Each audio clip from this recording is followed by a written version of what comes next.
Assalamualaikum warahmatullahi wabarakatuh. Sebelumnya saya akan memperkenalkan diri terlebih dahulu. Saya Wafiani Dikta Azahra dengan NIM 170. Di sini saya akan menjelaskan materi tentang kimia analisis dasar, yang dimana materinya itu berjudul prinsip dasar analisis kualitatif senyawa anorganik. Baik, pada kali ini pertama-tama dimulai dengan tujuan mempelajari dari prinsip dasar analisis kualitatif senyawa anorganik, di mana secara garis besarnya dari materi ini adalah untuk mengetahui dan juga menjelaskan jenis-jenis pengamatan pada analisis kualitatif anorganik. Kemudian juga ada mengetahui dari jenis-jenis analisis senyawa anorganik itu sendiri, dan diharapkannya juga dapat menjelaskan tahapan dari analisis kualitatif senyawa anorganik. Dan selain itu, yang pastinya dapat merancang prosedur analisis kualitatif dari senyawa anorganik. Berikut terlampir juga bahasan pencapaian untuk materi pada kali ini. Baik, untuk selanjutnya dimulai dari pendahuluan terlebih dahulu, dan di sini juga ada pokok-pokok bahasan yang akan dibahas pada materi kali ini, yang dimana terdapat jenis-jenis reaksi dan juga akan dibahas tahapan dari analisis kualitatif, dan dilanjutkan dengan pembahasan teknik eksperimen dalam analisis kualitatif senyawa anorganik. Baik, untuk selanjutnya dimulai dari pendahuluan terlebih dahulu, dan di sini juga ada pokok-pokok bahasan yang akan dibahas pada materi kali ini, yang dimana terdapat jenis-jenis reaksi dan juga akan dibahas tahapan dari analisis kualitatif, dan dilanjutkan dengan pembahasan teknik eksperimen dalam analisis kualitatif senyawa anorganik. Dalam melakukan analisis kualitatif senyawa anorganik, kita bisa melakukan berbagai cara, mulai dari secara fisika, secara kimia, dan juga secara fisikokimia, atau dengan menggunakan metode instrumental. Kita mulai yang pertama itu secara fisika. Bagaimana secara fisika? Secara fisika itu dapat dilakukan dengan organoleptis, yang dimana kita bisa melakukan pengamatan menggunakan panca indera, apa yang kita lihat atau apa yang kita rasa, mulai dari bentuk, warna, atau aroma dari zat yang akan kita identifikasi. Kemudian melakukan uji nyala, yang dimana pengamatan yang didapat dari hasil uji nyala ini adalah warna yang dihasilkan atau yang dipancarkan ketika diinteraksikan dengan sumber panas atau ketika kita panaskan dari zat yang kita analisis ini. Kemudian ada juga dengan pengamatan sifat fisikanya dari senyawa yang kita analisis, seperti titik didihnya, titik lelehnya atau titik lebulunnya, bobot jenisnya, dan sebagainya. Kemudian ada juga secara kimia, di mana secara kimia ini kita melakukan reagen atau reaksi kimia untuk menganalisis senyawa yang akan kita identifikasi. Dan selanjutnya ada secara fisikokimia, yaitu menggunakan metode instrumental, yang dimana bisa diamati dari hasil spektrum senyawa yang kita analisis.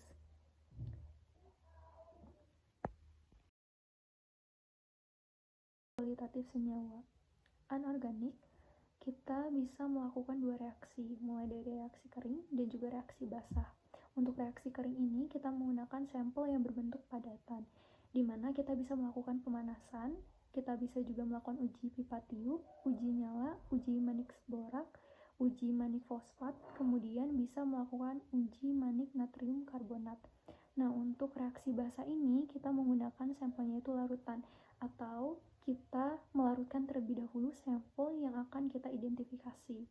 Untuk selanjutnya akan dijelaskan bagaimana melakukan reaksi-reaksi dalam analisis kualitatif senyawa organik ini. Dalam analisis kualitatif senyawa anorganik, kita bisa melakukan dua reaksi, mulai dari reaksi kering dan juga reaksi basah. Untuk reaksi kering ini kita menggunakan sampel yang berbentuk padatan, di mana kita bisa melakukan pemanasan, kita bisa juga melakukan uji pipa tiup, uji nyala, uji manik borak, uji manik fosfat, kemudian bisa melakukan uji manik natrium karbonat. Nah, untuk reaksi basa ini kita menggunakan sampelnya itu larutan, atau kita melarutkan terlebih dahulu sampel yang akan kita identifikasi. Untuk selanjutnya akan dijelaskan bagaimana melakukan reaksi-reaksi dalam analisis kualitatif senyawa organik ini. Untuk reaksi kering di sini kita melakukan pemanasan dengan menggunakan tabung uji atau tabung reaksi, yang dimana cara melakukan analisisnya itu kita menggunakan beberapa zat yang akan kita identifikasi, yang dimana zat tersebut kita masukkan ke dalam tabung reaksi atau tabung uji dan kemudian kita panaskan. Saat dipanaskan bisa kita perhatikan atau kita amati apakah ada terjadi perubahan mulai dari adanya sublimasi, pelelehan, atau penguraian zat lainnya, misal dari perubahan warna atau adanya terbentuk gas. Jadi kita saat melakukan pemanasan ini dengan reaksi kering hanya menggunakan zat yang akan kita identifikasi yang kemudian kita masukkan ke dalam tabung uji dan kemudian dipanaskan. Jadi tidak ada penambahan reagen atau reaksi di dalam tabung uji tersebut. Jadi hanya menggunakan zat yang akan kita analisis dan kemudian dipanaskan. Dan untuk berubah warna ini bisa terdapat contohnya di sini. Ada senyawa Zn dan juga ada contoh dari senyawa Pb, yang dimana ketika dia panas akan berwarna kuning dan ketika dia dingin itu akan berwarna putih. Selanjutnya juga ada dari keluarnya gas. Di sini kita lihat dari uap panas yang terjadi. Dan kemudian kita lakukan dengan uji kertas lakmus. Ada yang dilakukan dengan menguji kertas lakmus juga, yang dimana lakmus merah bisa berubah menjadi biru. Itu terbukti bahwa adanya garam-garam amonium. Untuk selanjutnya akan kita bahas lagi dari reaksi-reaksi lainnya. Sebelumnya, di sini juga ada contoh dari cara kita melakukan reaksi kering dengan cara pemanasan. Jadi seperti yang tadi sudah saya sampaikan, bahwa dalam melakukan reaksi kering ini kita hanya memasukkan sampel zat aktifnya saja ke dalam tabung reaksi dan kemudian setelah itu langsung kita panaskan dan kita amati perubahan apa yang terjadi saat melakukan pemanasan atau selama kita mulai pemanasan terhadap zat uji tersebut. Selanjutnya kita juga masih membahas tentang reaksi kering, di mana kita di sini bedanya kita melakukan dengan uji nyala, yaitu saat melakukan uji nyala ini kita menggunakan bunsen dan juga kawat platinum atau kawat nikel atau bisa disebut juga kawat krom. Di sini nikel atau krom. Di sini kita akan melakukannya dengan bunsen. Jadi pertama-tama kita juga harus perlu memperhatikan dari api bunsen. Ada dua titik yang perlu kita perhatikan, titik B dan titik C, di mana titik B di sini biasa kita gunakan untuk membersihkan kawat nikelnya. Nah, untuk titik C itu saat kita akan menganalisis dengan zat yang akan kita identifikasi. Caranya, yang pertama kita harus membersihkan terlebih dahulu kawat nikelnya tadi ke dalam HCl pekat. Kemudian kita panaskan di zona B. Bisa dilakukan 2-4 kali. Nah, kemudian setelah itu baru kita menggunakan zat yang akan kita analisis. Tapi kita celupkan dulu ke dalam HCl pekat, kemudian kita paparkan ke dalam zat yang akan kita analisis, dan setelah itu baru kita bisa melakukan uji nyala dengan dipanaskan di bagian C. Setelah itu baru kita amati warna nyala yang terbentuk. Untuk selanjutnya akan kita bahas lagi cara-cara yang lainnya di slide berikutnya. Terdapat juga contohnya. Di sini ada gambar yang bisa menggambarkan bagaimana kita akan melakukan analisis dengan cara kering menggunakan uji nyala. Di sini tadi bunsen, atau di sini juga menggunakan flame test for mentals. Di sini yang biru ini adalah apinya. Jadi saat pemanasan itu kita lakukan di bawahnya yang titik B, dan yang untuk sudah ada zat yang akan dianalisisnya itu kita lakukan pemanasannya itu di bagian ujungnya, di bagian atasnya.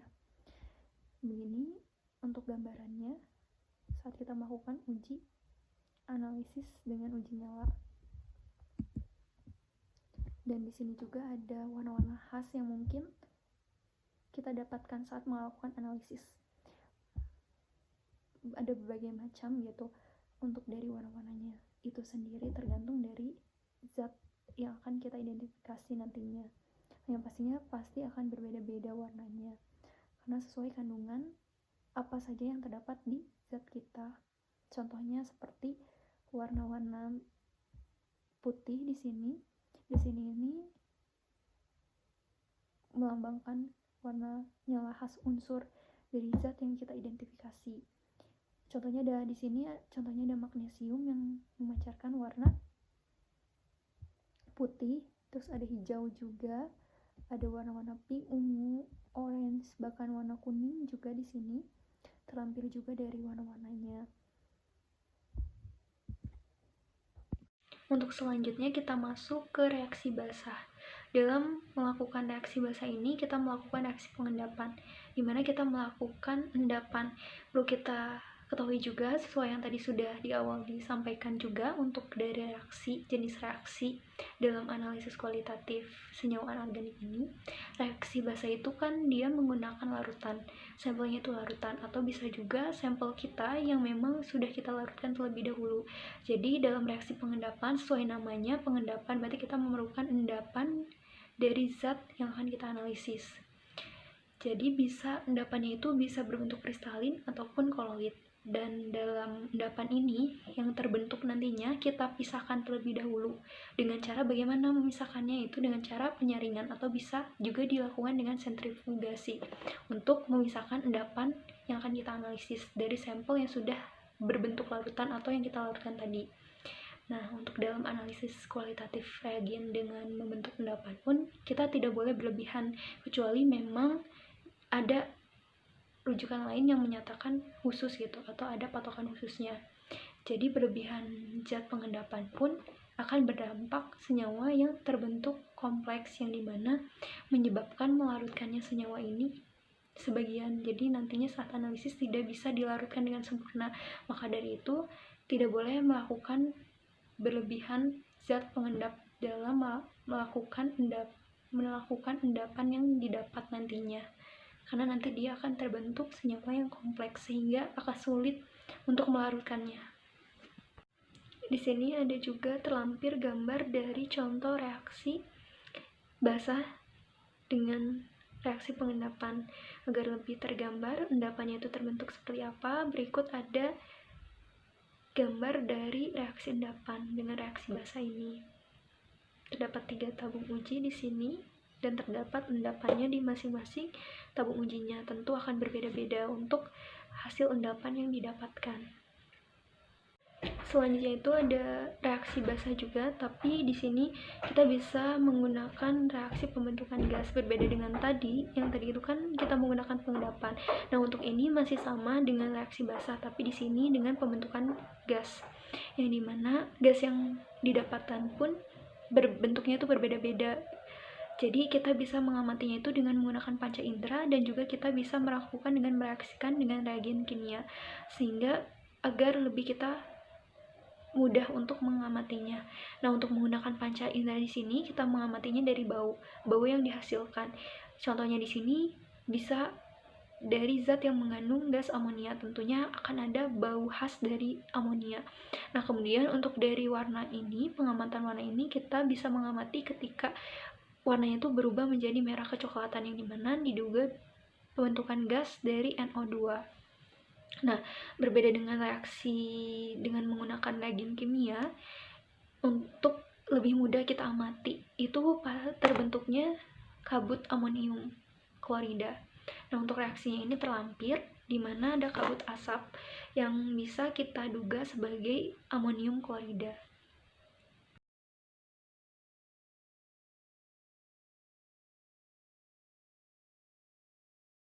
Di sini juga terlampir dari gambarnya, gambar dari reaksi dengan pembentukan gas.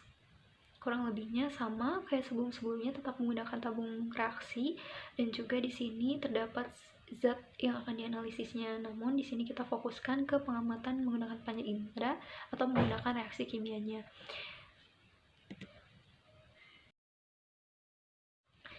Untuk selanjutnya juga masih di reaksi basah di pembentukan gasnya. Di sini juga ada yang mengubah reaksi A menjadi B, di mana ketika kita mendapatkan pembentukan gas bisa kita reaksikan kembali sehingga bisa terbentuk endapan. Contoh di sini ini adalah terbentuknya endapan gas CO2. Apabila dari yang awalnya kita reaksikan kembali dengan air campur atau air burit, maka akan terbentuk endapan. Dan untuk reaksinya juga terlampir di sini, yang semuanya keruh berubah menjadi endapan putih dari reaksi yang didapatkan.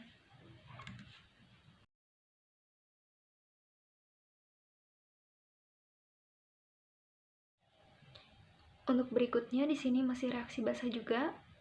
Namun di sini kita menggunakan reaksi pembentukan kristal, yang dimana dalam pembentukan kristal ini berikut ada struktur kimianya, yang dimana awalnya itu hanya asam pikrat dan berubah menjadi kristal jarum. Yang berbeda di sini di gugus OH, yang pertama itu asam pikratnya, yang semuanya itu ada OH, dan kemudian dia berubah, reaksinya berubah, terdapat reaksi maksudnya, dan berubah menjadi kristal jarum.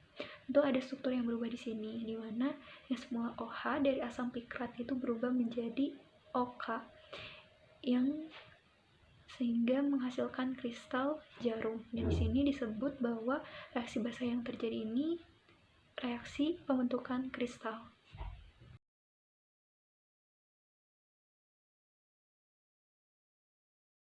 Dan di sini juga ada gambar contoh dari pembentukan kristal jarum yang didapatkan dari reaksi pembentukan kristal. Di sini gambarnya itu kristal-kristal jarum yang kita amati di mikroskop. Beginilah bentuk dari kristal jarum dalam reaksi basah yang dilakukan.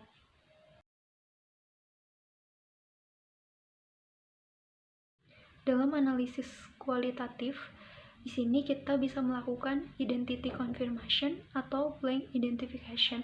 Apa itu? Jadi kalau misalkan kita mengetahui apa yang kita analisis, atau kita diberikan suatu sampel, tapi sampel ini sudah kita tahu senyawa apa dari sampel ini. Misal senyawa ini senyawa A, dan kita akan melakukan identifikasi posisinya, kita sudah mengetahui senyawa yang akan kita analisis. Tapi dengan dilakukan analisis kembali, di sini kita mengkonfirmasi apakah senyawa yang akan kita analisis ini benar mengandung senyawa A. Nah, untuk blend identification di sini kita melakukan analisis atau mengamati suatu zat atau sampel ini tanpa mengetahui zat tersebut mengandung apa. Jadi kita mengetahui identifikasinya dari mana gitu, mengetahui zat itu berisi apa tuh saat kita melakukan identifikasi. Di blank identifikasi, intinya kita tidak tahu senyawa ini mengandung apa, blank. Balik lagi dari katanya blank gitu, kosong, jadi benar-benar nggak ada dikasih tahu senyawa apa gitu yang ada di sampel yang akan kita analisis. Kalau identity confirmation ini kita udah tahu gitu di awal kita menganalisis senyawa apa, tapi dilakukannya identity confirmation di sini untuk kita bisa mengkonfirmasi apakah benar di dalam senyawa A ini mengandung senyawa A, seperti itu.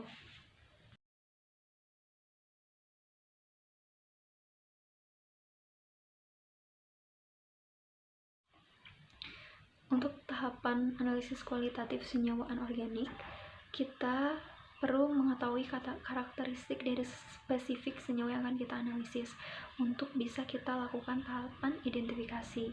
Di sini contohnya ada metode klasik, di mana kita harus mengetahui terlebih dahulu karakteristik spesifik senyawa yang akan kita analisis, yang kita lakukan dengan pengujian fisika maupun kimia atau dengan reaksi kimia. Secara umum, tahapan ini juga dilakukan untuk analisis kualitatif senyawa anorganik dengan metode klasik, itu seperti untuk blank identification tadi, yang dimana kita tidak mengetahui sampel apa yang akan kita analisis. Nah, untuk tahapannya itu yang pertama kita harus melakukan reaksi pemeriksaan pendahuluan. Maksudnya di sini pemeriksaan pendahuluan itu seperti karakteristik senyawanya, sifat-sifatnya dan sebagainya yang bisa kita amati dengan mata kita. Nah, kemudian setelah itu baru kita lanjutkan ke pemeriksaan ion logam. Apakah dia kation dalam larutan. Nah, untuk mengidentifikasinya ini kita juga harus melakukan reaksi golongan dan juga reaksi spesifik. Untuk kation ini kita harus mereaksikan golongan terlebih dahulu, baru kemudian bisa melanjutkan ke reaksi spesifik. Selanjutnya itu ada pemeriksaan anion dalam larutan. Nah, untuk anion ini kita hanya menggunakan reaksi pengarahan anion, kemudian baru kita dilanjutkan dengan reaksi spesifik. Dan terakhir baru membuat kesimpulan. Jadi perbedaan di poin 2 dan 3 itu, kalau untuk yang ion logam atau kation ini kita melakukan reaksi golongan, baru kemudian reaksi spesifik. Nah, untuk yang poin 3, untuk anion dalam larutan ini kita melakukan reaksi pengarahan anion dan kemudian melakukan reaksi spesifik. Dan dalam melakukan analisis kualitatif perlu diingat juga bahwa senyawa yang multikomponen, maksudnya di sini senyawa yang dikiranya lebih dari satu senyawa atau memang senyawa yang akan kita identifikasi itu ternyata zat sampelnya itu campuran. Kita harus melakukan pengujian itu dengan memisahkan dulu untuk senyawa yang multikomponen ini, maksudnya lebih dari satu senyawa dalam sampel tersebut. Jadi kita harus memisahkan terlebih dahulu, baru kemudian kita bisa mengidentifikasi. Dalam pemeriksaan pendahuluan, ini merupakan acuan kita dalam menganalisis secara kualitatif, yang dimana kita harus mengetahui dulu sifat-sifat dari senyawa yang akan kita analisis, baik itu fisiko-kimianya, untuk menjadi acuan kita dalam memilih metode apa yang akan kita lakukan dalam pemeriksaan pendahuluan ini. Yang biasanya dilakukan itu ada pemeriksaan organoleptik seperti bau, rasa, dan juga aroma, dan kemudian ada pemanasan dalam tabung uji seperti yang sudah dijelaskan tadi, dan kemudian ada pemeriksaan warna nyala juga, reduksi pada blok arang, kemudian ada reaksi manik boraks, terus ada uji terhadap ion amonium, kemudian ada pengujian dengan H2SO4 encer ataupun dengan H2SO4 pekat, dan kemudian ada uji terhadap nitrat dan juga terhadap borat.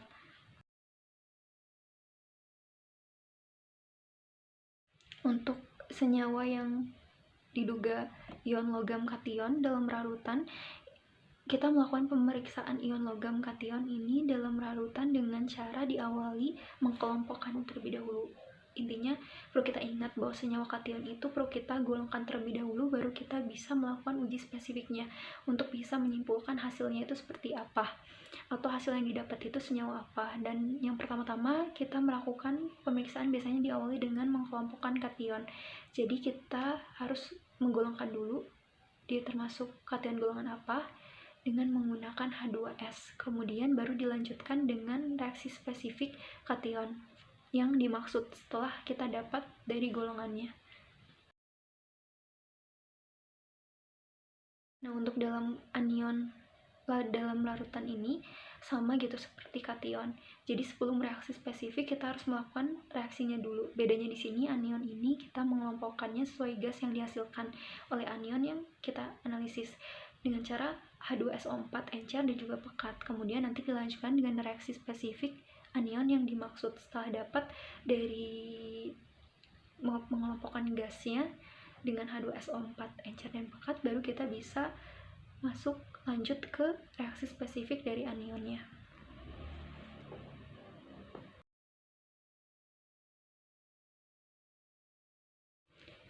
Untuk metode secara konfirmasi identifikasi ini kita bisa melakukan dengan pemeriksaan organoleptik, terus reaksi spesifik senyawa, kation dan anion, dan baru membuat kesimpulan. Di sini berarti kita hanya melakukan uji pemeriksaan organoleptik saja, kemudian bisa lanjut ke reaksi spesifik dari senyawa tersebut, karena kita kan untuk konfirmasi identifikasi ini kita sudah tahu gitu senyawa apa, jadi kita nggak perlu untuk menduga-duga senyawa apa gitu, beda sama yang blank identifikasi tadi. Nah, kalau untuk yang konfirmasi ini cuma ada 3, pemeriksaan organoleptik, reaksi spesifik senyawa, dan membuat kesimpulan. Dan perlu diingat juga bahwa senyawa multikomponen tetap harus melakukan pemisahan terlebih dahulu.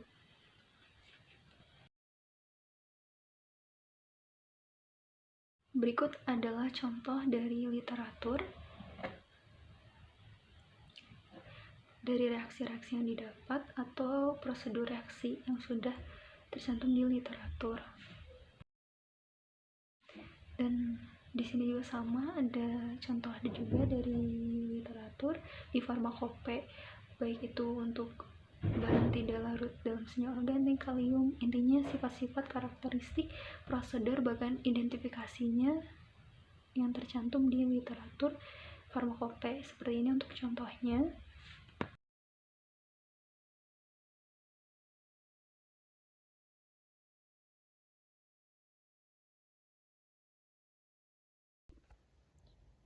Baik, sekian yang bisa saya sampaikan. Perlu diketahui juga bahwa dalam melakukan analisis atau identifikasi atau menyelidiki sesuatu, pasti kita memerlukan literatur atau acuan untuk melihat hasil dari apa yang kita analisis, atau untuk melihat prosedur, baik itu untuk melihat sifat fisika atau kimianya atau karakteristik suatu bahan. Kita pasti memiliki acuan literatur, dan saat menyimpulkan pun kita juga pasti melihat acuan dari literatur, bisa seperti farmakope, Vogel, atau sebagainya. Pada intinya dalam melakukan analisis ada literatur atau pembanding yang kita jadikan acuan untuk sampel kita. Jadi dari analisis kualitatif senyawa anorganik, yang perlu diingat bahwa jenis-jenis reaksi itu tidak selalu sama, dan balik lagi kepada senyawa atau sampel yang akan kita identifikasi. Maka dari itu kita perlu mengetahui dulu karakteristik dari senyawa yang akan kita identifikasi, baik secara bentuk atau organoleptiknya dulu terlebih dahulu, untuk melanjutkan apakah dia akan dilakukan reaksi secara kering atau secara basah. Kemudian dalam tahapan analisis kualitatif, jangan lupa untuk melakukan prosedur atau tahapan sesuai dengan tujuan apa yang akan kita lakukan, baik itu saat padatan bisa melakukan uji pembentukan gas, atau akan melakukan uji pemanasan, dan yang lainnya. Yang pada intinya saat kita melakukan tahapan analisis kualitatif, kita harus mengetahui terlebih dahulu karakteristik dan juga apa yang akan kita lakukan selanjutnya. Untuk teknik eksperimen dalam analisis kualitatif senyawa anorganik pun tidak selalu secara fisika dan kimia, tapi bisa dilakukan juga secara fisiko-kimia, yaitu dengan instrumen yang dimana kita melihatnya dengan hasil spektrum yang dihasilkan.